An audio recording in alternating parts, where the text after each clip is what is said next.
मित्रांनो नमस्कार, कसे आहात सगळे? मित्रांनो 3S टॉक या आपल्या मराठी पॉडकास्टमध्ये मी डॉक्टर विशाल बेदुरकर आपल्या सगळ्यांचं पुन्हा एकदा मनापासून स्वागत करतो. अजूनही चॅनलला सबस्क्राईब केलं नसेल तर चॅनलला सबस्क्राईब पहिल्यांदा करा, कारण हे आणि याच्यासारखे अनेक चांगले चांगले एपिसोड तुमच्यापर्यंत पोहोचवण्यासाठी आमच्या संपूर्ण टीमचं मनोबल वाढवण्यात त्याचा खूप मोठा वाटा आहे. मित्रांनो, मंदिरं हा आपल्या सगळ्यांच्या आस्थेचा विषय, तो आपल्या सामाजिक, राजकीय आणि अगदी आपल्या धार्मिक जीवनाचा अगदी अविभाज्य भाग म्हणून आपण मंदिराकडे पाहतो. मंदिरांच्या अभ्यासाला ज्यांनी वाहून घेतलेलं आहेत असे अमोघ वैद्य सर आज आपल्यासोबत आहेत. मंदिरांसंदर्भात खूप वेगवेगळ्या चर्चा आपल्याला आज समजणार आहेत, खूप वेगवेगळ्या गोष्टी ज्या आपण कदाचित बघितल्या असेल पण आपल्याला समजल्या नसतील, अशा अनेक गोष्टी ते आपल्यासोबत शेअर करणार आहेत. सर, 3S पॉडकास्टमध्ये आपलं खूप खूप स्वागत आहे. धन्यवाद, खूप खूप धन्यवाद. तुम्ही मला बोलवलं. मी खूप लहान आहे, तर खरं तर माझ्या आधी भरपूर लोकांनी काम केलेलं आहे मंदिरांवर आणि त्यांचंच खरं तर मी बोलतोय असं म्हणायला हरकत नाही. आणि माझं जे काही या काही वर्षांमध्ये मी काम केलं ते हे पण पुन्हा एकदा थँक्यू सो मच, तुम्ही मला बोलवलं. आणि मंदिरांसारखा असा विषय की जो लोक पटकन नाक मुरडतात, मंदिरांवर काय बोलायचंय, तर तुम्ही चर्चा करण्यासाठी बोलवलं. आपल्या मराठीमध्ये एक म्हण आहे, अतिपरिचयात अवज्ञा, तसं आपलं झालंय मंदिराबाबतीत. म्हणजे आपल्यापैकी प्रत्येकासाठी मंदिर हा अगदी जन्मापासून मृत्यूपर्यंतचा तो प्रवास आहे. खरंय. आणि मंदिराशिवाय आपलं वैयक्तिक, आपलं सामाजिक आयुष्यच पूर्ण होऊ शकत नाही, इतका तो महत्वाचा भाग आहे. सर, मंदिर म्हटल्यानंतर खूप आहे, म्हणजे विषय आपण चर्चेला घेतले तर कदाचित दिवस पुरणार नाही, इतका मोठा विषय आहे. पण प्रामुख्यानं मला असं आढळलंय की दक्षिण भारतातले मंदिरं आणि उत्तर भारतातले मंदिर याच्यामध्ये एक फरक आहे. तो नेमका एक सामान्य माणूस म्हणून मला लक्षात येत नाही की नेमका काय फरक आहे, पण फरक आहे हे समजतं. तर तो कसा, काय फरक आहे नेमका? खरं तर फरक बघण्याआधी ना साम्य काय हे पहिले बघू शकतो. ओके, नक्की नक्की. म्हणजे तुम्ही म्हटलात बघा की जन्मापासनं मृत्यूपर्यंत आपलं खरं तर सगळं या मंदिराशी जोडलेलं आहे. अगदी. मी म्हणतो की त्याच्यानंतरही मंदिराशी जोडलेलं आहे. सो खरं तर आत्ता बोलताना ना माझं वय कमी असलं तरी भरपूर तत्वज्ञान मी सांगणार आहे असं मी म्हणेन. मी तुम्हाला विचारणार आहे तुमचं शिक्षण आणि हे सगळं नक्की काय आहे. भारतीय कला किंवा भारतीय स्थापत्य आणि भारतीय तत्वज्ञान हे वेगळे नाहीत. म्हणजे आपण सुतळी म्हणतो, सुतळीला तुम्ही वेगळं काढत बसलात तर खूप तुम्हाला वेळ जातो आणि त्याची काही गरजही नसते. ती एकदा सुतळी तयार झाली, ती कुठली गोष्ट बांधण्यासाठी उत्तम असते. तसं मी म्हणतो की समाजाला बांधून ठेवण्यासाठी भारतीय कला, भारतीय तत्वज्ञान आणि भारतीय स्थापत्य हे एक आहे. म्हणून मंदिरांमध्ये तुम्ही मूर्ती बघणार, मंदिरांमध्ये मंदिर स्थापत्य बघणार, तर त्यामध्ये तत्वज्ञान येतच. तुम्ही त्याला बाहेर काढायचा प्रयत्न केलात तर तुम्हाला ती फक्त मॉन्युमेंट असं दिसतं. वेळेस तुम्ही बाहेर गेलात, एकतर आपलं भारताचं खरं तर खूप चांगली गोष्ट आहे भारतासाठी की भाग्य आहे की अजूनही आपला इतिहास हा लाईव्ह आहे. अजूनही आपल्याला संपूर्ण आपला इतिहास म्युझियम मध्ये बघायला लागत नाही, जसा ग्रीक, रोमन, इजिप्शियन आपल्याला बघायला लागला की सगळ्या मूर्ती आपल्याला आता म्युझियम मध्येच बघायला लागल्या. तर तत्वज्ञानामध्ये ज्यावेळेस आपण जातो त्यावेळेस आपल्या सगळ्यांचा जन्म आपण म्हणतो एका महत्वाच्या गोष्टीसाठी झालेला आहे, तो म्हणजे मोक्षप्राप्ती. आपल्या संतांनी पण सगळ्यांनी सांगितलंय की देवाचं दर्शन घ्यायचं तर मोक्षप्राप्ती.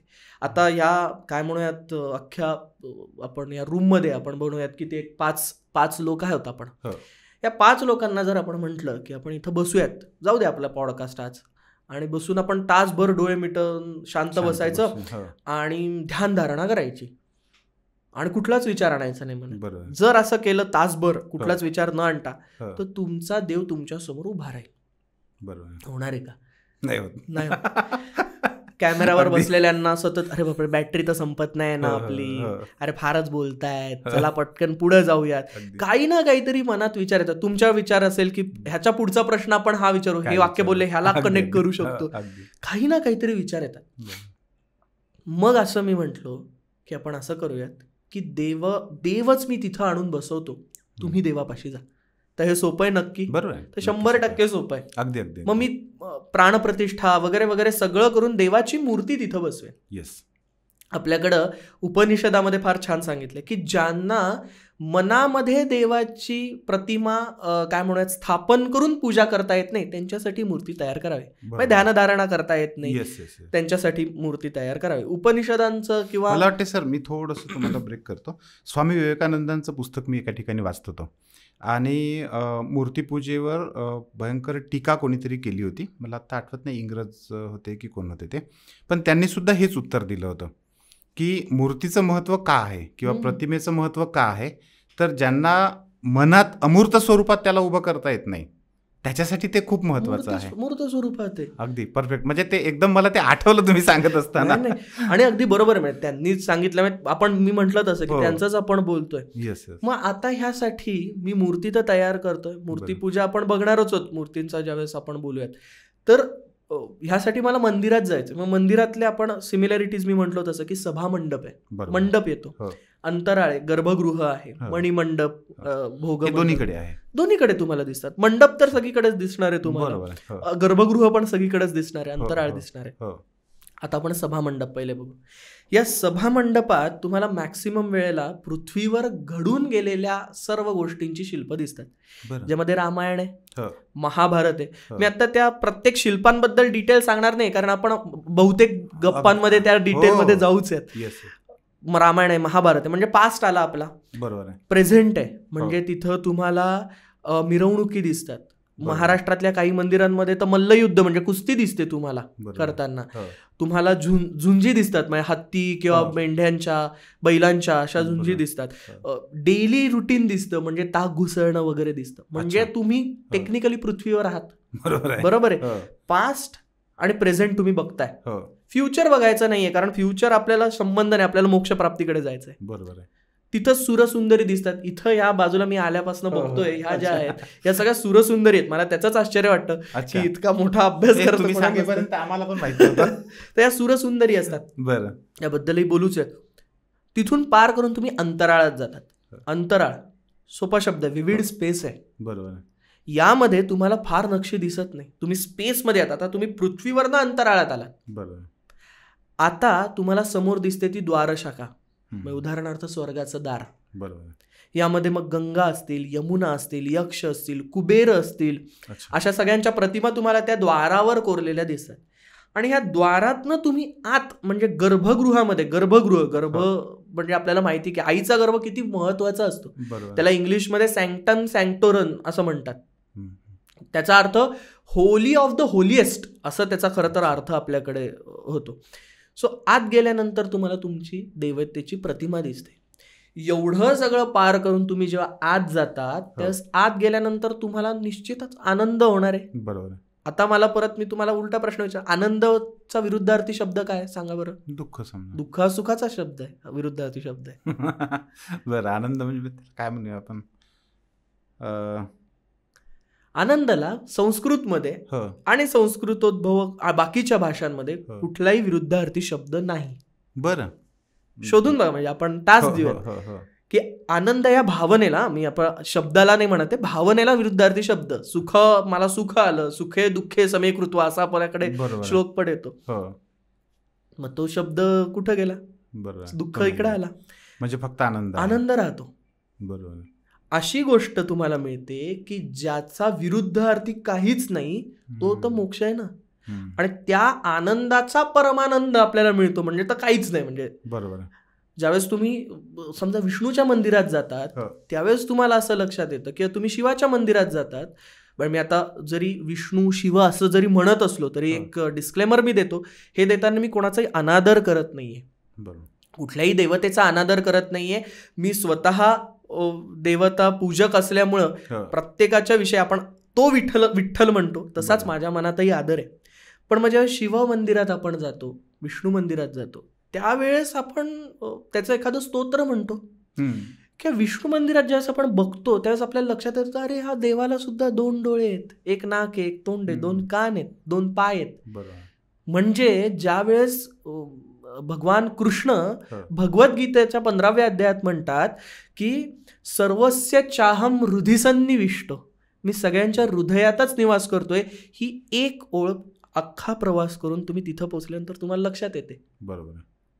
आणि सर मंदिरात असे अनेक लोक जातात, पण तुम्ही आता जे सांगितलं, जो क्रम स्पष्ट करून सांगितलात, तो कदाचित तिथं जाऊन, म्हणजे आता मी पण अनेक वेळा गेलेलो आहे, पण मला नाही वाटत कधी तो लक्षात आला माझ्या की हे अंतराळ आहे किंवा हे आहे. खरं तर बनवलेलं त्याचसाठी आपल्याकडं. आणि हे दोन्हीकडच्या मंदिरांमध्ये दिसतं. आता फरक कुठे राहतो? मग फरक शिखरांमध्ये दिसतो, थोड्याशा स्टाईल्स मध्ये दिसतो, तुम्हाला मंदिरांच्या शिल्पांमध्ये दिसतो. मग आता नागर शैलीत, म्हणजे दक्षिणेकडे तुम्ही उत्तरेकडे तुम्ही म्हणाल तर सगळी नागर शैली तुम्हाला आपल्याला स्पेसिफिक दिसते. नागर शैली म्हणजे काय?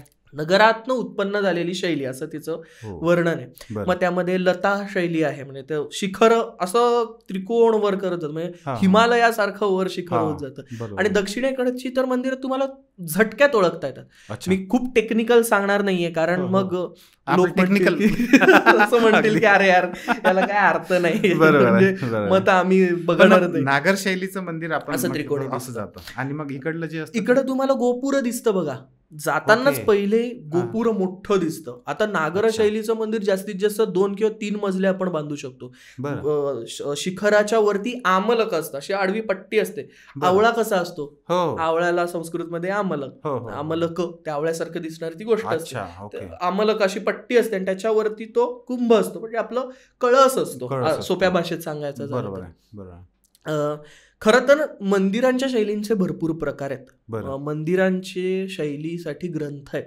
अपराजित पृच्छा नावाचा ग्रंथ आहे, त्यात 14 प्रकार सांगितले गेलेले आहेत. अपराजित पृच्छा. लक्षण समुच्चय नावाचा ग्रंथ आहे, त्यात जवळपास 12 ग्रंथ आहे. रूपमंडनम 8 नावाचा ग्रंथ आहे, 8 प्रकार सांगितले. असे अनेक ग्रंथ आहेत. समरांगण सूत्रधार नावाचा ग्रंथ आहे, त्यात 6 का 8 प्रकार सांगितले गेलेले आहेत. आपल्या महाराष्ट्रामध्ये तुम्हाला अनेक ठिकाणी भूमिज शैलीची मंदिरं आपल्याला दिसतात, की छोटे छोटे शिखर असतात त्याच्यावर. गोंदेश्वर नावाचं मंदिर आहे, आपल्या नाशिक जवळ मंदिर आहे, तर लोकांनी बघितलंच पाहिजे. महाराष्ट्रातली तर सर्वच मंदिरं बघितली पाहिजे. नाशिक तर मंदिरासाठी खास खूप आहे. तर नाशिक जवळच ते मंदिर आहे गोंदेश्वर.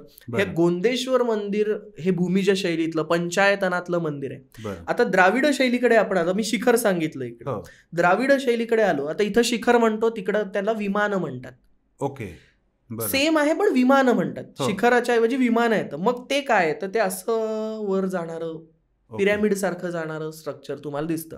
तिथं स्तूपिका दिसतात छोट्या छोट्या. मग तिसरी शैली पण येते, वेसर शैली.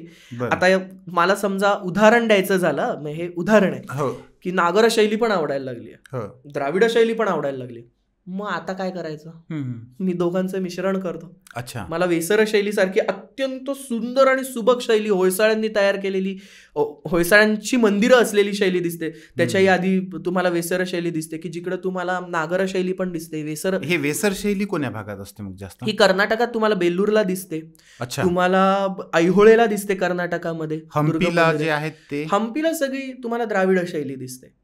मूळ सगळी द्राविड शैली आहे, तिथं प्रसिद्धच आहे द्राविड शैलींसाठी.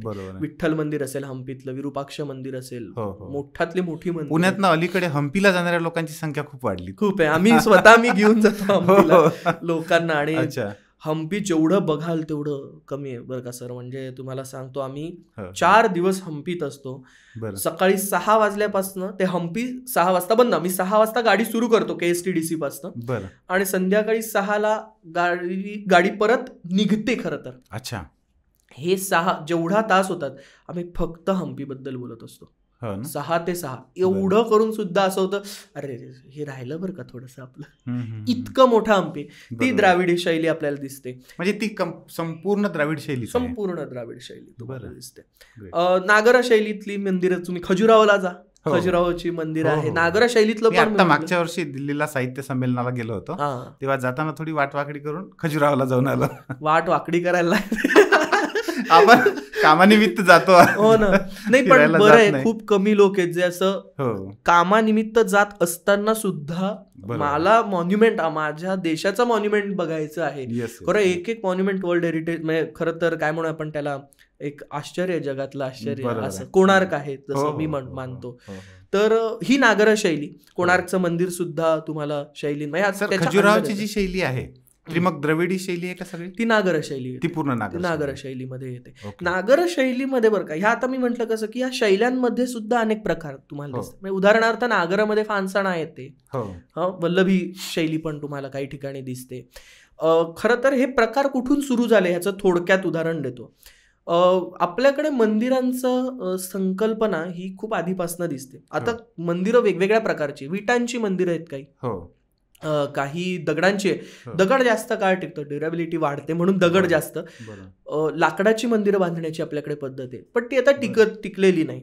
आपल्याकडे रामायणात मंदिरांचे संदर्भ आहेत, महाभारतात आहेत, भागवतात आहेत. म्हणजे अगदी भगवान श्रीकृष्णाने रुक्मिणीला जेव्हा तो घ्यायला गेला त्यावेळेस तो भगवतीच्या मंदिरातच घ्यायला गेला, ती मंदिरातच थांबली होती. तिथं येतं इसवी सन पूर्व 3ऱ्या शतकामध्ये मंदिरांचे अगदी डिटेल्ड संदर्भ आपल्याला कौटिल्य अर्थशास्त्रामध्ये येतात. नारायण वाटिका बांधावी, मूर्ती कुठं असावी, चौकात काय बांधावं वगैरे येतात.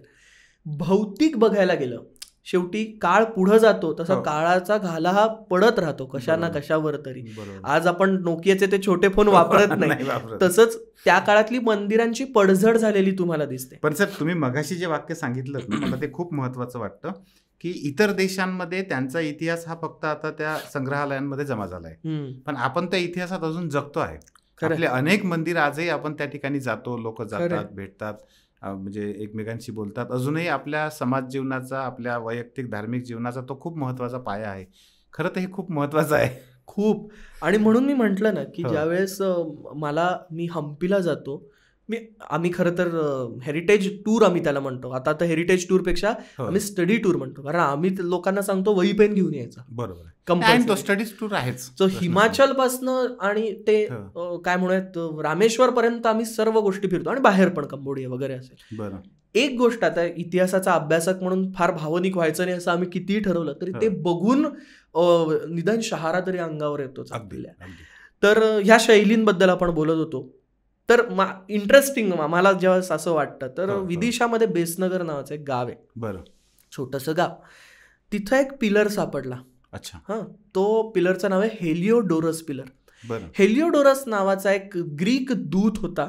तो तक्षशिलेवरून, तक्षशिलेला त्यावेळेस अंटालकिडास नावाचा एक राजा होता, ग्रीक राजा. तो त्याचा दूत म्हणून तो इथं आला आणि तो लिहितो की विष्णू मंदिराबाहेर त्याने भागवत धर्माचा स्वीकार केला होता.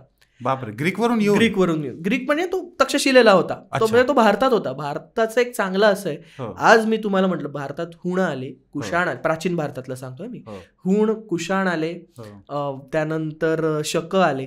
आज तुम्ही असं सांगू शकत नाही मी कुशाण आहे, मी हुण आहे, मी काय म्हणूयात शक आहे. ते भारताच्या संस्कृतीत मिसळले गेले. बरोबर आहे, एकच झाले. त्यामुळे तोही तसाच झाला, एक होऊन गेला. आणि त्या हेलिओडोरसने तो पिलर बांधला. त्या पिलरवर इन्स्क्रिप्शन आहे, ब्राह्मी मधलं इन्स्क्रिप्शन आहे, आणि ज्यात तो म्हणतो की मी विष्णू मंदिराच्या बाहेर हा गरुड ध्वज उभारतोय. त्यामुळे आपल्याला, आणि मग तिथं जेव्हा एक्स्कवेशन झालं तेव्हा चापाकृती, म्हणजे आपल्याकडे स्तूप कशी असतात ना, बरोबर यू शेप मध्ये असतात, अशा यू शेप मधलं आपल्याला मंदिराचं हे कळलं. आपल्या सांचीच्या स्तूपाच्या समोर आपल्याला जुनं मंदिर आपल्याला दिसतं. बरोबर आहे. सो मंदिरांचा विकास म्हणजे 5व्या शतकामध्ये नागर शैली जास्त डेव्हलप झाली असं ज्यावेळेस अभ्यासक सांगतात, तेव्हा काय तर त्या आधी शैली होतीच, पण तिला आणखीन सुबक करत गेले जशा राजसत्ता तयार होत गेल्या. तुम्ही प्रत्येक पॉडकास्ट करताना सर काय करणार, एक मी छान दिसेन, मी प्रत्येक पॉडकास्ट काहीतरी भारी होईल असं का म्हणतात, कारण ते डॉक्युमेंट तयार राहतं. उद्या कोणीतरी चेक केलं तर असं असलं पाहिजे, आयुष्यपत ह्या 3S टॉक चॅनलवर काय पॉडकास्ट आहेत. हेच त्या राजांना वाटलं ना, मी ज्यावेळेस एखादं मंदिर बांधेन त्यावेळेस ते अनेक वर्ष ते दिसलं पाहिजे की या राजाने बांधलेलं आहे ते मंदिर, दान दिलेलं आहे त्या मंदिरासाठी, तर माझं सगळं सर्वस्व मी टाकेन. अगदी. त्यामुळे शैली जास्तीत जास्त डेव्हलप होत गेलं. मी माझं काय टाकतोय, उदाहरणार्थ भूमिजय शैली, मी इथं धक्का देईन तुम्हाला एक मानसिक असं तयार राहा की महाराष्ट्रामध्ये किंवा भारतामध्ये हेमाडपंथी शैली नाही. बरं. अनेक वेळा आपण पटकन म्हणतो हे हेमाडपंथी मंदिर आहे. हेमाडपंथी नावाची कुठलीही शैली भारतात अस्तित्वात नाही. बरं, म्हणजे माझ्यासाठी हा खूप मोठा धक्का आहे. कारण काय, मी 10व्या वर्गात असताना आम्ही पायी जायचो 3 किलोमीटर पलीकडे गाव, आणि तिथे जाताना एक मंदिर लागायचं. आणि तेव्हापासून आम्हाला वाटतं की या पद्धतीचं मंदिर म्हणजे हेमाडपंथी मंदिर. हा, कारण ते सगळ्यांनी सांगितलं होतं की हे हेमाडपंथी मंदिर आहे, त्याच्यावर दगड असे एकावर एक ठेवलेले असायचे. काय आहे, साधारणपणे 12व्या शतकात यादव, आपल्याकडे यादव काळ सुरू आहे, हेमाद्री नावाचा एक पंतप्रधान होते यादवांकडे. गजशालेचे खूप मोठं त्यांच्याकडे जबाबदारी होती, म्हणजे तसा प्रसिद्ध गजशालेची जबाबदारी असणं म्हणजे. यांनी एक ग्रंथ लिहिला, चतुर्वर्ग चिंतामणी नावाचा. ह्या चतुर्वर्ग चिंतामणीमध्ये त्यांनी बऱ्याच गोष्टी लिहिलेल्या आहेत, की दान कसं द्यावं, कधी द्यावं, पासनं काही नियम टाकलेले आहेत. त्यात मंदिर कसं बांधावं असं त्यांनी लिहिलेलं आहे. बरं. त्यांनी लिहिताना जी आधीच्या शैली होत्या त्याच लिहिलेल्या आहेत. उदाहरणार्थ समरांगण सूत्रधार नावाचा ग्रंथ आहे, भोजराजाने लिहिलेला. त्या समरांगण सूत्रधारामध्ये मंदिर कसं बांधावं असंच तो लिहितो. तर त्याच्यावरनं शैली मात्र त्याच्यात नागर वगैरे आहेत ना. ह्यांनी काय केलं, ह्यांनी सांगताना मंदिर कसं बांधावं अगदी सोप्या भाषेत सांगितलं. त्याचबरोबर त्यांनी स्वतः काही पॅटर्नेज दिलं असणार आहे. मग हेमाद्री पंताने बांधलेली मंदिरं, ती हेमाद्री पंताची मंदिरं, ती झाली हेमाडपंथी नंतर. आणि नंतरच्या काळात तर त्याचा पंथच झाला की हेमाडपंथी. असा कुठलाही पंथ आपल्याकडे दिसत नाही. बरं. मी हे जे सगळं बोलतोय, बोलताना खूप काय म्हणूयात जबाबदारीने हे मी सगळं सांगतोय. का? कारण आपल्याकडे मंदिर कसं बांधावं याचे ग्रंथ आहेत ऑलरेडी. मी जे अपराजित पृच्छा म्हटलो, विष्णू धर्मोत्तर पुराण म्हटलो, समरांगण सूत्रधार, नाव विसरलो आत्ता अचानक, रूपमंडनम आहे, किंवा मूर्ती कशी तयार करावी, मानसार आहे, मयमत आहे. हे सगळे ग्रंथ ऑलरेडी आपल्याकडे आहे. इथं जर नसेल शक्यतो ती शैली नाही असं आपण गृहीत धरतो. भूमिज शैली तर तुम्हाला अनेक ठिकाणी दिसते. ही भूमिज शैली आहे, अनेक मंदिरं भूमिज शैलीतली आहे. काळ पुढे जातो ना सर, तसं तसं आपल्यावर काही आक्रमणही झाली, ते आपण नाकारता येणार नाही. इतिहास आहे. या ह्याच्यामध्ये मंदिरांचंही बरंचसं बांधकाम तुटलेलं दिसतं आपल्याला. बरं. आता गंमत अशी आहे की कुठला कारागीर परत तेवढं पॅट्रोनेज देणार राजाच झाला नाही ना त्याच्यामध्ये. महाराष्ट्रासाठी मी म्हणतोय. झाला तो नंतर एकदम मोठा राजा झाला, तो म्हणजे एकदम छत्रपती शिवाजी महाराज. अलीकडे शहाजी राजे असतील, मालोजी राजे असतील, यांनी जो जीर्णोद्धार केलेले आहेत ते अगदी काही ठराविक मंदिरांचे झालेले आहेत, जे आधी एक्स्ट्रीम मंदिर बांधत होते. पण त्याचं प्रमाण कमी आहे. जरी जीर्णोद्धार मालोजी राजे असतील, शहाजी राजे असतील, छत्रपती शिवाजी महाराज असतील, ह्या काळापर्यंत काय झालंय, कारागीर खूप कमी झालेले आहेत. त्यामुळे त्या शैली आणखी कमी छोट्या छोट्या होत गेलेल्या. त्यामुळे तुम्ही जर आता तुम्ही जे सांगत होतात, पुण्यामध्ये जी मंदिर आहेत, खास करून आता आमचं जे ज्ञानज्योती एज्युकेशन जिथं आहे ते आपलं लकडीपूल विठ्ठल मंदिर आहे. हे लकडीपूल विठ्ठल मंदिर असेल किंवा पुण्यात दगडूशेठचं मंदिर, आता पुण्यात कोणीही आला तर दगडूशेठ मंदिराला व्हिजिट करतात. आणि तुम्ही मगाशी चर्चेमध्ये एक मंदिर सांगितलं पुण्यातलं खास करून, ह्या सगळ्या मंदिरांमध्ये असं काय साम्य दिसतं? ही सगळी मराठा शैलीची मंदिर आहे. दगडूशेठ नाही, दगडूशेठ खूप मॉडर्न स्टाईलचं मंदिर आहे. विठ्ठल मंदिर असेल पुण्यातलं, खुन्या मुरलीधर मंदिर असेल पुण्यातलं, मी पेठांची सांगतो, कसबा मंदिर असेल पुण्यातलं, त्याचबरोबर विष्णू मंदिर असेल, बेलबाग विष्णू मंदिर असेल. अजून तुम्ही कुठली मंदिरं बघितलीत सांगा बरं? पुण्यातली पुष्कळ बघितली. एखादं ज्याला थोडक्यात लाकडी सभा मंडप असतो. नागेश्वर मंदिर आहे पुण्यातलं, लाकडी सभा मंडप आहे, अंतराळ गर्भगृह. इथं पण बघा तुम्ही, सभा मंडप, अंतराळ गर्भगृह, हे अजूनही टिकून आहे आपल्याकडे. तो प्लॅन तरी टिकून आहे. त्याच्या मधला भाग जर तुम्ही बघितला तर तिथं आता चित्र आहेत, जिथं शिल्प असतात. ही सगळी मराठा स्टाईलची मंदिर आहेत. तिथं तुम्हाला ऍक्सेस जास्त आहे. ह्याचं शिखर वेगळं आहे. तुम्ही बघाल तर डोम आहेत असे छोटे छोटे, ज्याचा खरं तर राग येतो मला की बरेचसे गाईड सांगतात त्या शिखरांकडे बघून. तुम्ही ह्याला गेलात बघा, रायगडावर गेलात तर रायगडाचं जगदीश्वराचं मंदिर आहे. जगदीश्वराच्या मंदिरावर पण असे डोम आहेत. तर अनेक गाईड इतके दिवस सांगत होते की ते दुर्ण मशीद वाटावी म्हणून तसे डोम बांधले गेलेले शिखरांवर. म्हणजे कुठला सरदार त्यावर हल्ला करणार नाही. जे धादांत खोटं आहे. बरं. असा हल्ला करायचा असता तर छत्रपती शिवाजी महाराजांनी सप्तकोटेश्वराचं मंदिर बांधलं नसतं. बरोबर. एवढा मोठा स्वराज्याचा मोठा पटही मांडला नसता. हे डोम कशासाठी, एकतर आणि आपल्या हातात काही ताकद नव्हती का काय की आपल्या गोष्टी वाचवण्याची, आणि बरं तो असा म्हणेल का की अच्छा दूरनं मशीद दिसते का, चलो चलो यहाँ से जाते करणार नाही, तिथं पहिले जाईल मशीद असेल तर हे खोटं आहे मुळात. कारागीर जे होते ते मशीद बांधणारे किंवा तत्सम बांधणीचं काम करणारे होते. अच्छा. काही ह्याच्यातनं आपल्या राजस्थानमधनं आले होते. राजस्थानमध्ये पण तुम्हाला डोम्स दिसतात. खरं तर हे डोम महत्वाचे राजस्थानमधलेच आपल्याला मेन दिसतात, तिथनं आले होते. महाराष्ट्रातले तशा बांधणीचे कारागीर खूप कमी आहेत, म्हणून शिखर तुम्हाला त्रिकोणीच दिसतं पण छोटे छोटे डोम्स दिसतात. बरोबर. त्यामुळे ही शैली अगदी मराठा शैली नंतर आलेली. भरपूर शैल्या झाल्या खरं तर लोकांना कळण्यासारख्या, वेगवेगळ्या शैली आपण म्हणतो. सर, मला या पॉडकास्टच्या निमित्तानं पुन्हा एक प्रश्न असा विचारायचा आहे की समकालीन म्हणजे त्या वेळेसचं असेलच आणि आत्ता पण मंदिराचं एकंदर व्यक्तीच्या आयुष्यातलं महत्त्व काय आहे, कसं आहे आणि ते कसं बदलत गेलं आहे? खरं तर आधी मंदिरांमध्ये भरपूर वेळ थांबणं असायचं. असं आपण म्हणूयात. आधी म्हणजे मी खूप प्राचीन काळी पण म्हणत नाही बरं का, अगदी गावांमध्ये, मी सुद्धा गावातनंच आलेलो आहे. माझ्याही गावामध्ये रात्री रात्री कीर्तनं होत होती आणि रात्री कीर्तन 1-2 वाजता संपलं की सकाळी काकड आरतीला पहाटे लोक हजर राहत होती, पालखीला येत होती. त्यामुळे मंदिराच्या आजूबाजूला लोकांचं असणं हे खूप पहिल्यापासून आहे. आता काय म्हणूयात, सणांच्याच दृष्टिकोनातनं शहर भागात म्हणतोय की येणं जाणं आहे.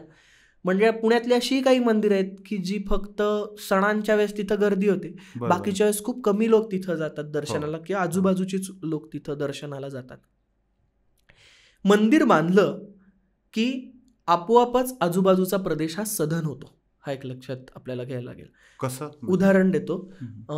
आत्ताचं कुठलं मंदिर बांधलेलं, अयोध्येचं मोठं मंदिर आहे, राम मंदिर बांधलं. राम मंदिर बांधल्यानंतर तिथं 2 स्टार पासून 5 स्टार पर्यंत आजूबाजूला हॉटेल्स येतात.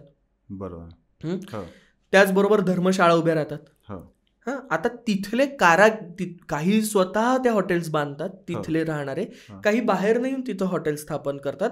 पण तिथे सगळे काय म्हणत जे लोक असतात कामासाठी ते सगळे आजूबाजूचेच येतात. दुसरं अगदी ढाब्यापासनं, नाश्ता सेंटरपासनं ते पुन्हा रेस्टॉरंट, मोठं चांगल्या रेस्टॉरंट पर्यंत तिथं तयार होतं. बरोबर. म्हणजे खाण्याची व्यवस्था होते. तिथले आचारी वगैरे वगैरे वगैरे हे सगळे त्याच भागातले येतात. बरोबर. त्याच्या पुढची गोष्ट म्हणजे पूजेचं सामान. मग हार आहे, फुलं आहेत, पेढे आहेत, जे काय पेढे म्हणजे मी आता स्टोर्स वेगळे समजतोय बरं का, तरी सुद्धा त्याच्यात जर इन्क्लूड करायचे झाले तर हे सगळे लोक येतात तिथे. बरोबर. एकंदर सगळा व्यापार वाढला. अगदी तुम्ही अगदी दगडूशेठला जा, तिथं तुम्ही चपला ठेवता तेही तुमच्याकडून 2-3 रुपये घेतात. अगदी तो रोजगार वाढत जातो. ह्याचं कुठंतरी ह्या सगळ्याचं कर्ज जे असतं, कर्ज म्हणजे मी म्हणतो टॅक्स, जो टॅक्स आहे तो टॅक्स कुठंतरी शासनाकडे जातो. बरोबर. आता हा अख्खाच्या अख्खा पोर्शन एकदम प्राचीन भारतात घेऊन जा, तर तुम्हाला लक्षात येईल राजा मंदिर बांधतो, तो मंदिर बांधून थांबतो. आता आजूबाजूचा प्रदेश आपोआप सधन होतो. दानपेटीतला किंवा त्या मंदिराच्या संस्थांमधला आलेला सगळ्यात मोठा भाग हा मंदिराकडे राहतो, ज्यातनं मंदिराच्या डेली ऍक्टिव्हिटीज करता येतात, प्लस काही आणखीन तिथं कार्यक्रम भरवायचे असतील तर त्यासाठी भरवता येतात. आणि त्यातला टॅक्स जो आहे थोडासा तो राजाकडे येतो, जो राज्य व्यवहारासाठी महत्वाचा ठरतो. राजा खात नाही म्हणत आहे मी, बरोबर. खूप 2 वेगवेगळ्या गोष्टी. हा राज्य व्यवहाराचा लोकांचा आहे, लोकांसाठीच तयार होतो. मग त्यासाठी मी स्वतः तर राष्ट्रकुटांवर काम करत होतो. कंधार जो किल्ला आहे, आजूबाजूचा प्रदेश हा राष्ट्रकुटांचा होता, राजधानी होती एक प्रकारे. एकांत निलय बांधलेली आहेत. हम्पीमध्ये एकांत निलय बांधले. एकांत निलय म्हणजे त्या काळच्या खानावळी. सर्व जनाश्रय मंडप आहे. म्हणजे काय, तर मोठे मोठे मंडप, जर कोणी आलं तर जवळपास 100 पेक्षा जास्त लोक राहू शकतील अशा मोठा मंडप तयार करणं हे राजा करू शकतो. बरोबर. व्यापारी वाढतात. गुजराती व्यापाऱ्यांसाठीचा बाजार सुद्धा कंधारमध्ये भरवलेला होता, फक्त तेवढ्यासाठी. म्हणजेच काय, तर एक मंदिर बांधलं, अध्यात्मता ह्यामध्ये आहे 100% आहे, पण आजूबाजूचा प्रदेश सधन करून प्रगतिशील समाज घडवणं हे मंदिराचं काम आहे. बरोबर, हे यामध्ये लक्षात येतं. त्याच्याशी आणि मग समाजामधला प्रत्येक घटक हा माणूस आलाच ना. मग तुम्ही आता जेव्हा सांगत होतात ना, म्हणजे राष्ट्रकूटांचा तुम्ही अभ्यास करता, माझ्या मनात एक साधा सरळ प्रश्न आलाय, तुम्ही या सगळ्या गोष्टींकडे कसे वळलात? म्हणजे अगदी मंदिरं तुम्ही यमे त्याच्यामध्ये केलेलं आहे, आता तुम्ही म्हणजे आपण चर्चा करतो तेव्हा सांगितलं, तर कसं आकर्षण तुमच्या आयुष्यात, हे कसं आकर्षण आलं आणि त्याला कसं तुम्ही पुढे घेऊन जातात ना? पाणी प्यायला नक्की नक्की प्लीज. खरं तर असा प्रश्न मला पहिल्यांदा विचारला गेलाय, कारण आपल्या सगळ्या लोकांना पण हे समजून घेण्यात नक्की इंटरेस्ट असणार की आम्ही सगळे मंदिरात जातो. पण मी ना खूप लहानपणापासनं इतिहास आवडतो आपल्याला, पण पहिला आईने सांगितलेला, वडिलांनी, आजोबांनी सांगितलेला कुठला इतिहास असेल कुठल्याही मुलाच्या ह्याच्यात, तर तो छत्रपती शिवाजी महाराजांचा, प्रभू श्रीरामांचा आणि भगवान श्रीकृष्णांचा. बरोबर, तोच ऐकत होतो. काही किल्ल्यांवर जात होतो. खरं तर मला सायन्समध्ये जायचं होतं. बरं, मला जेनेटिक्समध्ये रिसर्च करायचा होता. अरे बापरे. पण म्हणजे याचा अर्थ तुम्ही तिकडे पण ओढा तुमचा होता, थोडा इतिहासच होता, जीन्स आणि हे बघावं कसा माणूस तयार होतो. ह्याचं खरं तर पहिलं श्रेय आहे ना मला माझ्या आई वडिलांना, बहिणीला, आजी आजोबांना, आणि माझे आत्या वीणा लिमये, अभय लिमये ह्यांना द्यायला पाहिजे. एखादा मुलाची 10वी झाल्यानंतर किंवा 11वी झाल्यानंतर त्याला सांगणं की तुझा कल आर्ट्समध्ये, तू आर्ट्स घे, हे काम ह्या सगळ्यांनी केलं. बरं, म्हणजे मी 11वीत सायन्स घेतलं होतं, मला सांगितलं गेलं की अमोघ ऐक, तू आर्ट्स घे, तू इतिहास, संस्कृत, नाटक, मी नाटकात पण कामं करायचो त्यावेळेस, तर त्याच्यात आहे, तर तू ते घेतलंच पाहिजे. बरं, म्हणून त्यांनी हट्ट केला. अच्छा, म्हणून मी आर्ट्सला शिफ्ट झालो. आणि शाळेमध्ये इतिहास खूप छान पद्धतीने शिकवायचं. आम्हाला ना गोष्टीनुरूप इतिहास होता. आमचे चिंचकर सर म्हणून होते आम्हाला इतिहास शिकवायला, पढेर सर म्हणून इतिहास शिकवायला होते. त्यानंतर आणखीन एक मॅडम होते, मला त्यांचं नेमकं नाव आठवत, यांनी इतिहास खूप भारी शिकवला. आणि मग नाटकात काम करत असताना असं व्हायचं की आपल्याला इतिहास तर येतोय, इतिहास पटकन लक्षात राहतोय, मग बुडवता कुठलं लेक्चर येणार आहे, इतिहास, मग स्पेशल कुठला घ्यायचा, तर इतिहास घेऊ किंवा संस्कृत घेऊ. संस्कृतवर चांगली कमांड होती, मग मी संस्कृत घेतलं. संस्कृत घेतल्यानंतर मला असं लक्षात आलं की नाही बाबा, आपण जे म्हणतोय ना की पटकन मार्क मिळण्यासाठी संस्कृत आहे, हे असं नाही, ह्यात खूप भारी गोष्टी आहेत. आपल्याला इतिहास कळतो, आपल्याला वेदांपासून अर्थशास्त्रापर्यंत शिकता येते, आणि ते फक्त शब्द नाही आहेत, तर तो संवाद आहे आपला. बरोबर, ते द्रष्टे, आपण त्यांना द्रष्टे म्हणतो, कारण त्या ऋषींना वेद दिसले, त्यांना सुचलेले नाहीयेत, दिसले डायरेक्ट, आणि ते तसे त्यांनी उतरवलेले. तर ते का उतरवले त्यांनी, तर पुढं का पोहोचवलं, तर तो संवाद आहे ना आपल्याशी, की ती सरस्वती नदी कशी वाहते, सरस्वती तिला नाव दिले. सरस म्हणजे काय, तर डोह, डोहांनी युक्त अशी ती नदी, ती सरस्वती, हे सांगण्याचं एक माध्यम आहे ना आपल्याकडं. बरोबर आहे. ते बघताय की मला ही देवता दिसते, मला हे देवतेचा इतिहास मला दिसतोय. मी आतापर्यंत लोकांकडनं ऐकत होतो, आता मला साक्षात डायरेक्ट ते मिळतंय. त्यावेळेस माझे मित्र काही होते जे आर्किओलॉजी करत होते, त्यांनी मला काही पुस्तकं वाचायला दिली. अनेक शिक्षक होते, पुन्हा तेच आहे की एका कुठल्याचं नाव घेतलं तर असं व्हायचं की अरे ह्याचं यानेच असं नाही ना, सगळे शिक्षक, म्हणजे मी अजिबात कोणाला दुखवायचं नाही म्हणून असं बोलत नाही, पण सर्व शिक्षकांनी, डेक्कन कॉलेज मधले Sanskrit department, archaeology department, in fact linguistic department, मला तिन्ही विषय शिकवायला होते. अच्छा. आणि मला अक्षरशः त्यांच्या लेक्चर्सला बसायची सुद्धा परवानगी दिली. त्यावेळेस मी आर्किओलॉजी शिकू शकलो. माझे गुरु यामध्ये ज्यांनी मला सांगितलं की तू हिस्ट्री किंवा इंडोलॉजी घे, ते म्हणजे उदयन इंदुरकर म्हणून. बरं, इंडोलॉजी म्हणजे काय सर? इंडोलॉजी म्हणजे भारतविद्या, त्याला मराठीमध्ये आपण भारतविद्या असा शब्द आहे खरं. अच्छा. पण तो इंडोलॉजी रूढ झाल्यामुळे आम्ही म्हणतो भारतीय संस्कृतीचा पूर्ण अभ्यास आहे, अश्मयुगापासनं ते अगदी प्राचीन भारतापर्यंत. खरं तर नंतरही अनेक इंडोलॉजिस्ट आहेत ज्यांनी अगदी काय म्हणूयात 1818 पर्यंत अभ्यास केलेला आहे. त्यामुळे मी त्याला कुठेही पकडत नाही, असं की काळात नाही पकडत आहे. त्यांनी मला सांगितलं ते आता नाही, त्यांनी सांगितलं की तू इंडोलॉजी करतो, आर्किओलॉजी करता येत नाही तर. आणि त्यावेळेस मग मी भेटलो टिळक महाराष्ट्र विद्यापीठात मंजिरी भालेराव मॅडम आहेत, ज्यांनी मला सांगितलं की तू कर, नक्कीच केलं पाहिजेस. आणि मला 2 वर्षाचा तो कोर्स केला. मी खरं तर द्वाड मुलगा होतो. मी आता इतकं बोलत असलो तत्वज्ञान वगैरे, मी लेक्चर्सला नाही बसायचो. मला माझ्या शिक्षकांनी सांगितलंय की बाबा रे तू लेक्चर्सला बस, पण मी अजिबात लेक्चर्सला बसलेलो नाहीये. पण नंतर परीक्षेच्या ह्याच्यात तो जागून अभ्यास केलाय, त्यामुळे तो थोडाफार लक्षात आहे. आणि त्यानंतर मला खूप संशोधकांनी मदत केली. माझे मित्र आहेत अनुराग वैद्य, शंतनू परांजपे म्हणून, की ज्यांनी मला जास्तीत जास्त ठिकाणं दाखवली. त्यांच्यामुळे खरं तर मी ठिकाणं बघू शकलो, लाईव्ह बघू शकलो गोष्टी, अभ्यास करणे. मला माझी गंमत सांगतो, मंदिरावर मी बोलू का शकतो, माझी मंदिर स्थापत्याची एक्झामच मंदिरामध्ये घेतलेली आहे. अरे बापरे. त्यामुळे माझ्याकडे एक प्लस पॉइंट आहे हा खरं तर. आणि हे सगळं राहुल देशपांडे सर असते, की यांनी मला दाखवल्या गोष्टी, की पुस्तकातनं आता बाहेर पडा.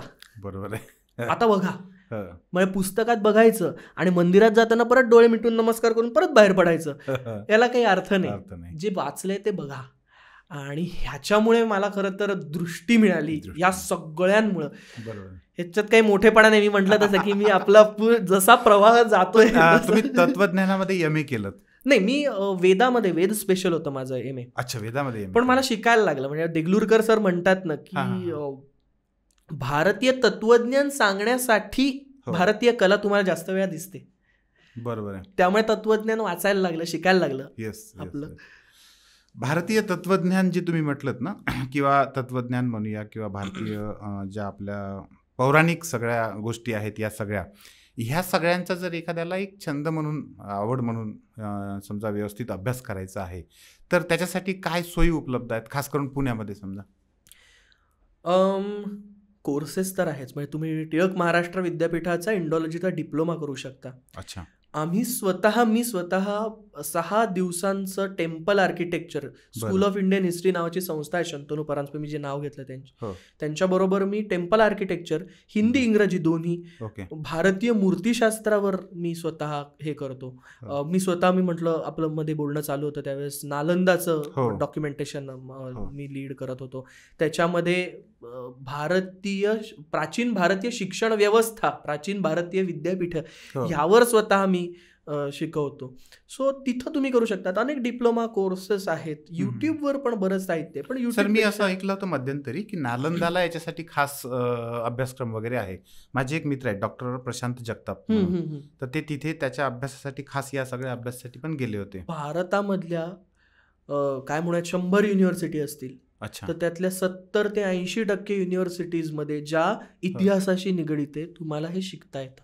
अच्छा, म्हणजे अवेलेबल आहे. अहो सगळं सोडा. तुम्हाला असं झालंय की आता नाही, आता कुठं शिकू, गुगलवर सर्व पुस्तकं अवेलेबल आहेत. मी हे 3 तर सांगितली. रूपमंडम असेल, प्रासाद मंडनम आहे,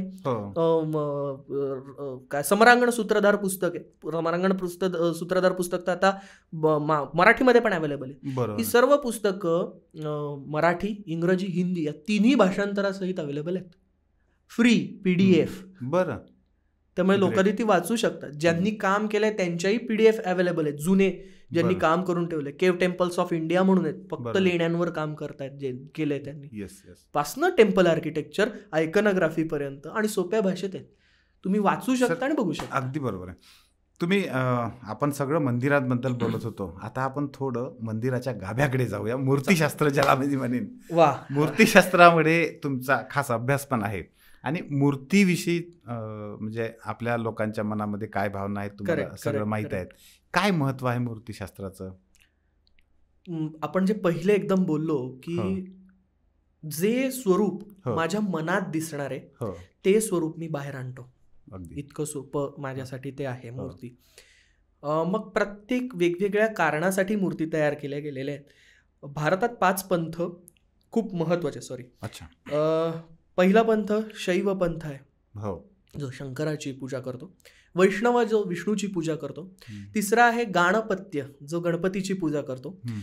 चौथा आहे तो म्हणजे शाक्त पंथ, जो शक्तीची पूजा करतो. आणि 5वा आहे सौर पंथ, जो सूर्याची पूजा करतो. आपल्याला ह्या 5 मंदिरं जास्त दिसतात बघा. बरोबर. ह्यांच्या प्रत्येकाच्या पंथांमध्ये सुद्धा पूजा विधी वेगवेगळे आहेत. ठीक आहे. एकम सत विप्रा बहुधा वदंती आपल्याकडे म्हटलंय की मार्ग एक आहे, सत्य एक आहे, तिथं जाण्याचे मार्ग वेगळे. हा, म्हणजे ते मार्ग हा तुमचा साध्य नाही असला पाहिजे, तर ते साधन असलं पाहिजे. मग हे साधन जे आहेत ह्यामधल्या प्रकारांमध्ये, परंपरांमध्ये वेगवेगळ्या मूर्ती येतात. उदाहरण द्यायचं झालं तर गणपतीचे काही ठिकाणी उजव्या सोंड्याच्या मूर्तीची पूजा होते, काही ठिकाणी डाव्या सोंड्याच्या मूर्तीची पूजा होते. उजव्या सोंडेचं म्हटलं की लगेच तुमची पण असंच झालं, अरे हो उजवी सोंड म्हणजे जरा फार पाळायला लागतं बरं का असं. डाव्या सोंडेचं मग आपण म्हणतो हा ठीक आहे असं असतं, असं आपण म्हणतो. तसंच प्रत्येकांच्या मूर्ती येतात. ह्याचे पण आता ह्या देवतांच्या मूर्ती झाल्या की मग यक्षांच्या मूर्ती येतात. कुबेर आपल्याकडे यक्ष आहे. सुरसुंदरी ज्या इथं या बाहेर असतात. आता काही सुरसुंदरी मी थोडक्यात सांगतो. दर्पणा नावाची सुरसुंदरी आहे, अशी आरशात बघत असते, अशी असा अर्थात आरसा असतो. तुम्ही पुण्याजवळ भुलेश्वर नावाचं मंदिर आहे, मी जवळचं सांगणार आहे म्हणजे शहरात राहणारे आहेत ना. भुलेश्वर नावाचं मंदिर आहे. या भुलेश्वर नावाच्या मंदिरामध्ये दर्पण सुंदरी आहे. दर्पणा किंवा दर्पण सुंदरी तिला म्हणतात. काय आहे, आपण मंदिरात जातोय, मी तुम्हाला अगदी म्हटलो बघा की मंदिरात जाताना तुम्ही मोक्ष प्राप्तीसाठी जाताय, किंवा चला आपण म्हणूयात की मला गाडी हवी आहे म्हणून मी त्याची प्रार्थना करायला चाललोय. मग बाकीचे विचार का पाहिजे? आणि मन निर्मळ पाहिजे तर आपल्याकडे पहिल्यापासून सांगितलंय. मग काय करायचं? तो आरसा काय आहे तर ते मनाचं प्रतीक आहे. तुम्ही त्या पहिल्या आरसात बघा, म्हणजे मनात बघा आणि बघा जरा की तुम्ही देवाच्या इथं जाताना तुमच्या महत्वाचा देव आहे का गाडी आहे? तुम्ही देवाला प्रार्थना करणार आहात ना गाडीसाठी, का गाडी अशीच दिसली पाहिजे? अर्ध्या वेळ माणसाचं तेच चालू. बरोबर. दुसरी एक आहे बरं, ती दर्पण सुंदरी अशी वगैरे करत असते का काही याच्यामध्ये. इतकंही गुंग व्हायचं नाहीये स्वतःमध्ये, मग मनामध्ये इतकंही की मी किती सुंदर माझंच कडे, असं नाहीये. आता मोक्ष प्राप्तीला जायचंय आपल्याला, हे सगळं सोडायचंय. दुसरी आहे फार सुंदर आहे ती, म्हणजे ती इथं आहे कुठंतरी, इथं काय पुढं आहे ती आहे नाही, ती विष्णूची मूर्ती तर मी बघितली. ती आहे मरकट सुंदरी. अत्यंत सुंदर ती अप्सरा. ह्या सुरसुंदरी म्हणजे काय तर अप्सरा, सेलेस्टियल ब्युटी त्याला आपण म्हणू. तर ती जी मरकट सुंदरी आहे ती अत्यंत सुंदर वस्त्र परिधान केलेत आणि माकड तिचं वस्त्र ओढतोय असं आपल्याला दिसतं. आणि मग आपल्याला प्रश्न पडतो की अरे हे काय, आणि ती त्याला चापटीने मारत असते. मग आता पुन्हा बघा, माकडाची तुलना किंवा मनाची तुलना माकडाशी केली का? तर आता मी हे बोलत असताना तुमच्या मनात कुठला तरी पुढचा प्रश्न असेल, प्रश्न विचार करेपर्यंत तुमचं असेल अरे आता आपल्याला 1 वाजता कुठंतरी जायचंय, बापरे माझ्या गाडीत पेट्रोल नाहीये, पेट्रोल टाकायचंय. माकड जसं एका झाडावरून दुसऱ्या झाडावर अगदी पटापट उड्या मारतो, तसं मन एका विचारून दुसऱ्या विचारावर उड्या मारतोय. बरोबर.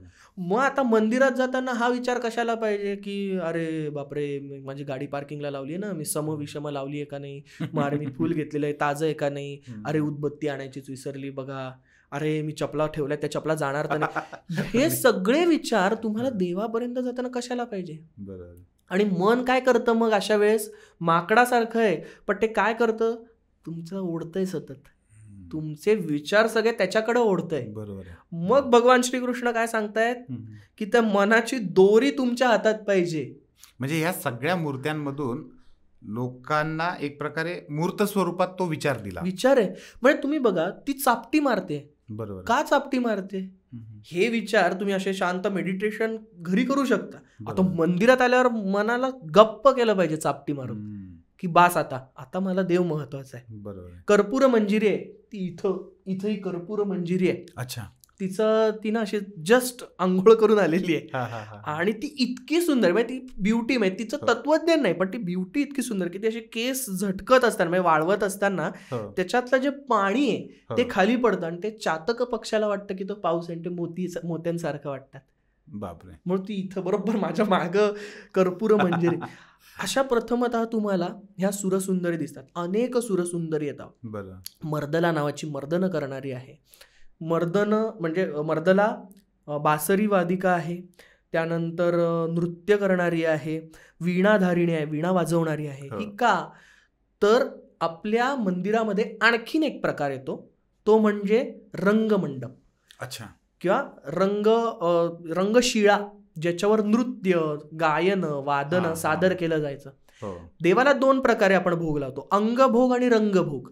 अंगभोग म्हणजे षोडशोपचाराने पूजा करतो देवाची, त्याला अभिषेक घालतो, त्याला वस्त्र परिधान करतो, हे झाला अंगभोग. रंगभोग म्हणजे त्याला ते सादर करणं. ह्यामध्ये हा माझं इंटरप्रिट मी काय करतो सांगतो, की उद्या जर मी तुम्हाला म्हटलो की तुम्ही दगडूशेठला जाताय, दगडूशेठसाठी एक प्रसाद घेऊन जायचा आहे, काय घेऊन जाणार तुम्ही? पेढे घेऊन जाणार, बरोबर. तुमचं असं काय घेऊन जाणार? तुम्ही फळं जरी घेतली तरी तुम्ही ती झाडावरची, तुमचं असं नाहीये. बरोबर. पण मी ज्यावेळेस त्या रंगमंडपामध्ये गायनाला बसतो, मी कसाही गात असेल, बरोबर, माझ्यासारखं गाणं जगातलं कोणीच गात नाही ना. माझ्यासारखं वादन कोणीच करत नाही, कॉपी करूच शकत नाही, मिमिक्री करू शकतो, पण त्यात मी गातोय तसं नसतं. बरोबर. ओरिजिनल आपल्यातून आले. म्हणजेच काय तर देवाला मी नैवेद्य म्हणून माझं सत्व अर्पण करतो. याच्यापेक्षा मोठा नैवेद्य असूच शकत नाही ना. बरोबर आहे. अगदी अगदी. म्हणजे अग्नीतनं अग्नितत्व काढलं तर काय उरेल? काहीच उरणार नाही. तसं तुमच्यातनं सत्व उरल्यावर काहीच उरत नाही, तेच तर तुम्ही अर्पण करताय. म्हणून तो रंगमंडप महत्वाचा असतो. तिथं आजूबाजूला ह्या सगळ्या सुरसुंदरी तुम्हाला दिसतात. सर, मूर्ती जेव्हा आपण म्हणतो तेव्हा महाराष्ट्रातलं जे अजिंठा वेरूळच्या ज्या लेण्या आहेत तिथल्या मूर्ती पण सगळ्यांना येतात, आणि त्यातलं खास करून कैलास मंदिर जे आहे ते, त्या संदर्भात काय सांगाल? त्याच्यावरच खरं तर येत होतं. बरं झालं तुम्ही विचारलं, कारण आता या सुरसुंदरी झाल्यानंतर आपल्याला मेन दिसतात ते म्हणजे रामायण महाभारत. मेन जे कैलास मंदिर अत्यंत कारण युनिक आहे. वरनं खाली खोदत आलेत, ही मंदिरं बांधली गेली आहेत. आपण आता जेवढी बोललो ती सगळी मंदिरं बांधली गेली आहेत. कैलास वरनं खाली खोदत आले. 90 फूट खाली एका दगडात कोरलेलं मंदिर आहे. सगळ्यात कठीण काम आहे, एकाच दगडात कोरायचं, बेसॉल्टमध्ये कोरायचंय, आणि छत पण कोरायला लागतंय, त्यामुळे वर बघून कोरायचंय ते सगळं. बरोबर. तुमच्या डोळ्यात जाणार. म्हणजे सगळे बाकीचे मंदिर हे खालून वर बांधले जातात, ते वरून खाली आलंय. अरे बाबा. आणि कठीण आहे ना, तुम्ही बांधणं कोरणं एवढं. आणि एक चूक नाही, एकाचं नाव नाही म्हणजे बरं का, की ह्याने कोरलं बरं का, असं नाही सांगितलेलं मी कोरतोय बरं का, हे एवढं आहे ना, हे माझं, असं बडाई नाही, असं नाही. तुम्ही विचार करा, आज चित्र सुद्धा आपण काढत असतो, ते कोरतायत, तो दगड एक पाषाणी आहे, त्याचं काही झालं तर तो बदलता येणार नाहीये. नाक कोरत असताना प्रेशर अगदी किंचित जरी जाड झालं तरी नाकाला प्रॉब्लेम येणार आहे देवाच्या, वेगळं दिसायला लागणार आहे, कुठंच दिसत नाही. एक चूक शोधून दाखवा. पुस्तक वेरूळवर जे लिहितात ना, त्यांच्या प्रूफ रिडिंग मध्ये चुका असतात, पण वेरूळच्या मूर्तीत कुठल्या चुका नाही. मी स्वतः वेरूळवर जेव्हा लिहितो त्यावेळेस माझ्या याच्यात चुका काढल्या जातात, पण तिथं मी किती वेळा गेलो, एक चूक नाही. सर, एवढा फोकस जो आहे, म्हणजे ती जी एकाग्रता आहे ती त्यावेळेस त्यांनी साधली असेल, म्हणजे ती खरं तर नवलाईची गोष्ट आहे. मी असं बोलत होतो एका हेरिटेज वॉकला, आणि माझे आई वडील आले होते की बघा कसं वगैरे असं मी सांगत होते, ते फक्त एकच बोलले की तेव्हासारखा मोबाईल कोणी वापरत नव्हतं. फोकस फक्त मला हे काम दिलंय, मला त्याचे दिवसाला पैसे मिळणार आहेत. रामायण महाभारत काय सुंदर कोरलंय बघा तिथे. एक श्लोकी रामायण आहे, म्हणजे एक श्लोक येते, आदौ राम तपोवनाधिगमनम हत्वा मृग कांचनम वैदेही हरणम जटायु मरणम सुग्रीव संभाषणम वाली निर्दलनम समुद्र तरणम लंकापुरीत दाहनम पश्चात रावण कुंभकर्ण हननम एतद्दि रामायणम. मी मुद्दामूनच पूर्ण म्हटलं की सोपं कळेल लगेच काय. एवढंच कोरलंय तिथे, आणि व्यवस्थित त्याचा फोटो अवेलेबल आहे. तुम्ही जर वेरूळ रामायण तर आपल्या ऐकत असताना बघत असताना फोटो दिसेल तुम्हाला. नवविधा भक्ती आहे रावणाची कोरलेली, की शिवपिंडी आहे आणि शिवपिंडीच्या खाली रावण बसलाय, म्हणजे समोर बसलाय रावण, आणि नवविधा भक्तीमध्ये तो एक एक मुख त्याचं अर्पण करतोय शिवाला कापून. अच्छा. तर हे तर नवल आहे नवविधा भक्ती कोरणं, पण बघा शेवटचं मुख कोरताना त्याने असे केस पकडलेत स्वतःचे, असा तो कापतोय, ते 10वं मुख, आणि उरलेली सर्व 9 मुख जी वाहिलेली आहेत या सर्व मुखांवर हास्य आहे. बरं. म्हणजे माझ्या देवाप्रती मी पूर्णपणे तिथं वाहून घेतलेलं आहे, समर्पित आहे. शिवाची कल्याण सुंदर मूर्ती आहे तिथे. उलट आहे, आता माझं लग्न झालं नाही म्हणून, पण शक्यतो पुरुषाच्या हातामध्ये स्त्रीचा हात असतो लाज्य होमाला, तिथं उलट आहे. अच्छा. देवीच्या हातात शिवाचा हात आहे. बरं. शेवटी तिथं तत्वज्ञान आलंच ना. बरोबर. तपश्चर्या कोणी केलेली आहे? शिवानीच. नाही, पार्वतीने केली ना त्याला करण्यासाठी. पंचाग्नी साधना केली असं तिने म्हणतात. 5 अग्नी असतात, म्हणजे 1, 2, 3, 4 असे 4 बाजूला 4 अग्नी आणि 5वा सूर्य, अशी 5 अग्नींची तपश्चर्या साक्षी मानून तपश्चर्या करायची. तिथं तुंगभद्रीच्या काठी ती तपश्चर्या करत होती हम्पीच्या इथे. आणि एक बटूक आला आणि तिला म्हणाला, कसली तपश्चर्या करताय, कशाला करताय, तो तिथं हिमालयात वगैरे वगैरे वगैरे. ती म्हटली, तुम्हाला नक्की काय हवंय? तो म्हटला, मला भूक लागली आहे, भिक्षा वाढा. तर म्हणते की तुम्ही समोरच्या नदीत जाऊन काय म्हणूयात तपश्चर्या, तुम्ही स्नान संध्या करा, तोपर्यंत मी तुम्हाला वाढते. तो तिथं गेला आणि त्याचा पाय मगरीने पकडला. तो ओरडायला लागला. माता पार्वती धावत गेली आणि माता पार्वतीने तर म्हटलं, मला वर घ्या, वर घ्या. तर तिने तिचा एक हात दिला, डावा हात. तर म्हणे, एक हात काय देता, दुसरा हात द्या. तर तिने तिथं म्हटली की हा हात मी फक्त माझ्या शिवांच्या हातात देईन. आणि तिथं तो बट्टू गायब झाला आणि अख्खाच्या अख्खा शिव प्रकट झाले आणि मग त्यांचं लग्न झालेलं आहे. म्हणून प्राप्त. आणि ही स्टोरी सर तिथली आहे, तिथं तुम्हाला कोरलेली दिसते 21व्या लेण्यामध्ये. बरं, या सर्व कथा तुम्हाला कोरलेल्या दिसतात. आता पुन्हा काय झालं, तपश्चर्या हिने केली, म्हणजे जीवाने शिवाची इच्छा केली. तिथं तिला जीवाला शिव प्राप्त झाला. तिथं ती इतकी लाज, पहिला स्पर्श आहे तिच्या त्या पतीचा, ती अशी खाली बघते, वरती बघत नाही. आणि किती बारीक असतं बघा, अंगठा आहे ना, तो अंगठा असा एकमेकांवर आपण हे करतो ना, असा पायाचा अंगठा तसा करताना दिसते ती. किती बारीक ऑब्झर्वेशन आहे.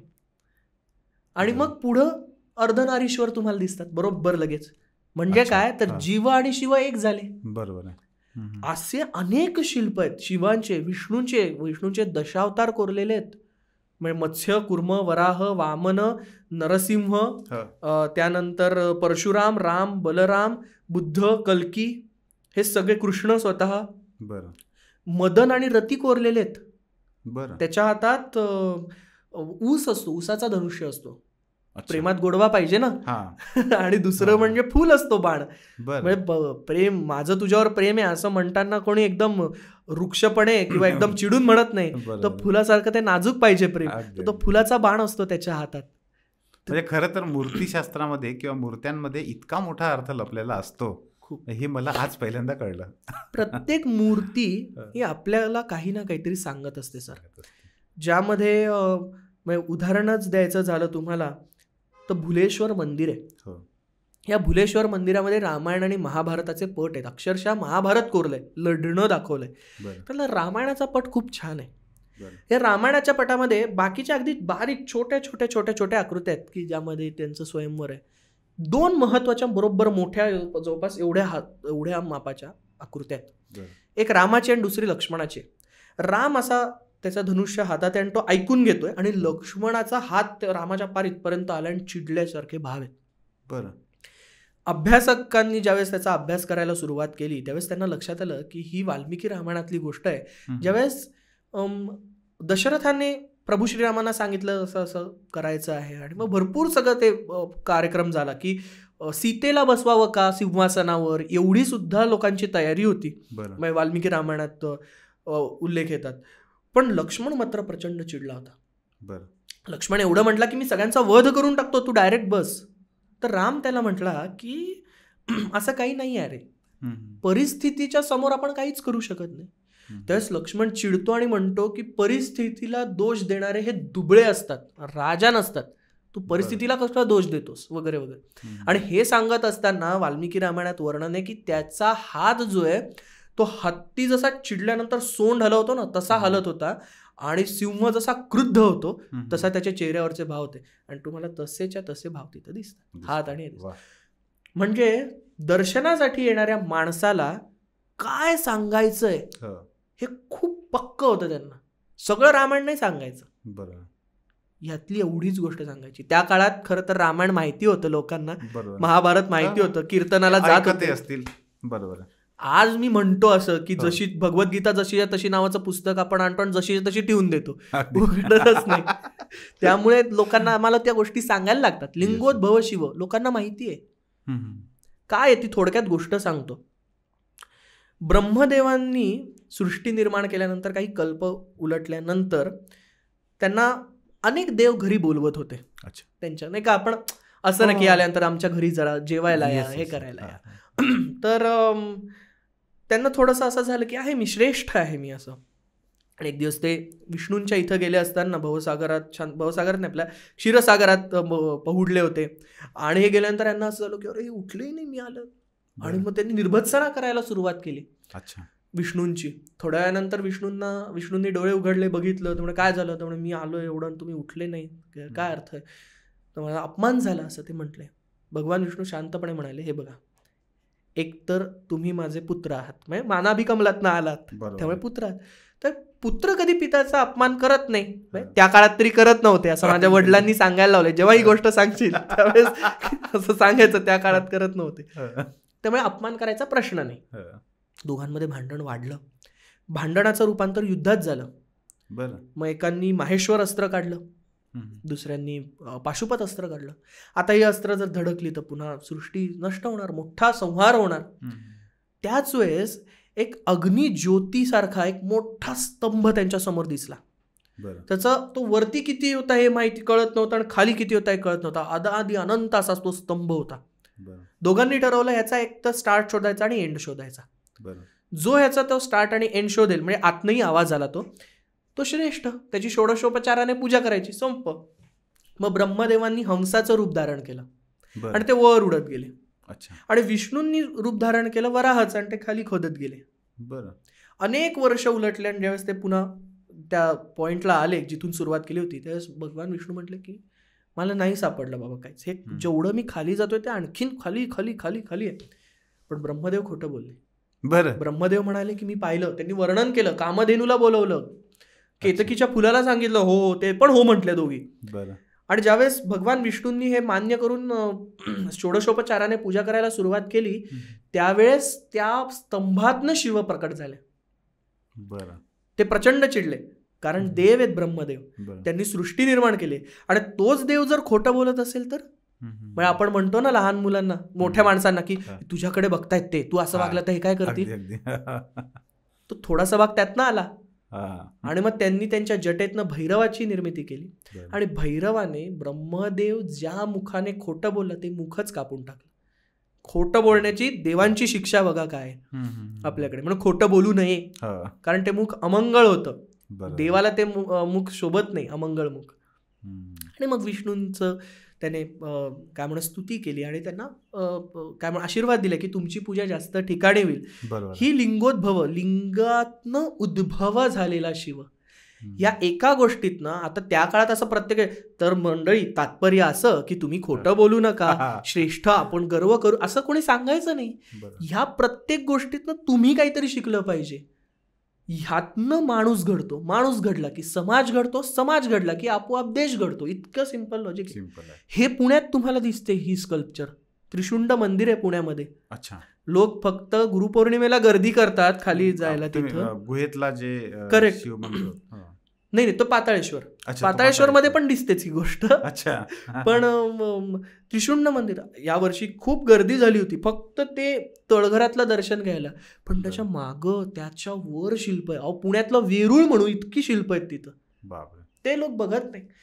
मूर्ती खूप काही सांगतात, तुम्ही ऐकणार आहात काय, तुम्ही तुमचं ठरवायचं असतं. खरं तर मला वाटतं मंदिरं आहेत आपली, आपलं मूर्तीशास्त्र आहे, आणि आपलं हे जे एकंदर सगळं नीतिशास्त्र ज्याला आपण म्हणू किंवा आपली सगळी संस्कृती म्हणू, हे सगळं एकरूप झालेलं आहे. याला तुम्हाला वेगवेगळं करून असं पाहताच येणार नाही.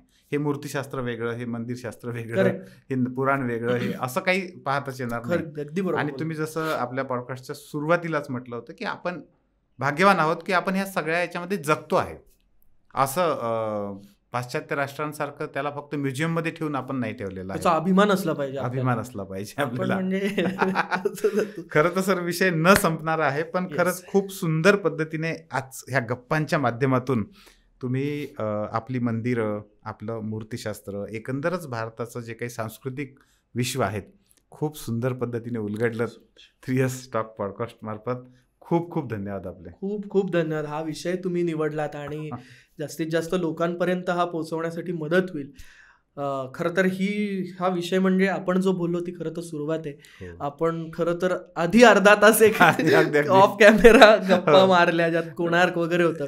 कधीतरी त्यावर गप्पा मारू. तुम्ही नक्की, मी तर तुम्हाला इन्व्हाइट करेन की तुम्ही या, तुम्ही जास्तीत जास्त लोकांना ही माहिती सांगा. थँक्यू सो मच परत एकदा बोलवल्याबद्दल.